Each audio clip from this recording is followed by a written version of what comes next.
Okay, bumaba ako ng sasakyan yan para i-check. Pero na-check ko na talaga, binidyoan ko lang ulit. Kasi usually chine-check ko talaga yan kung may mga naiiwan ba, dino-double check ko talaga. Pero napaka-unusual na ito yung maiiwan dyan pa mismo. Nakakala ko papel lang or resibo na naiiwan ng pasahero. Pero 100 na iwan dyan sa lagayan ng tubig. Diba? Napakaswerte ko naman ba o malas nung nakaiwan? Or sinadya niya ba? Pero hindi eh. Malamang naiiwan niya yan. Kaya kung sino ka man, ma'am or sir, nasaan yung 100 mo na iwan mo dito, nalaglag mo siya. Yan, yun lang naman naiiwan. Wala na kasi usually talagang puro basura lang talaga naiiwan dyan eh.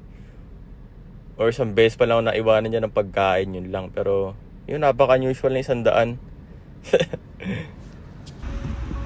Habang nakikinig ako kay Sadhguru. Ang sarap pakinggan ni Sadhguru kasi may enlighten ka talaga sa buhay. Marirealize mo na hindi ka dapat pala nagagalit, iinis, nagreklamo sa buhay.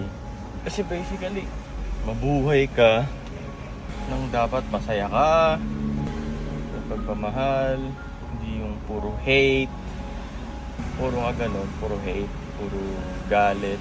Ang hirap patulog dun. Ang hirap magpahinga nun. Pero kung masaya ka lang, hindi ka nag-isip ng mga negativity, positive ka lang sa buhay mo. Yung simpleng paggising mo na lang sa umaga sobrang swerte mo na lang kasi nagising ka pa ulit. Swerte ka pa. Live your life to the fullest. Huwag ka magreklamo na magreklamo. Yun lang nakakakita ka. Nakikita mo lahat ng yan. Yan, lahat yan. Lahat ng kung ano mo nakikita mo. Gawin mo yung oras mo na lagi kang may matututunan. Lagi magkakaroon ng result na maganda para sa'yo. Diba? Pag in-spend mo yung time mo, spend mo yung time mo sa alam mong pagdating ng dulo or finish line, maganda yung magiging result nun. Kasi ikaw din yung magbe-benefits nun. Yun lang.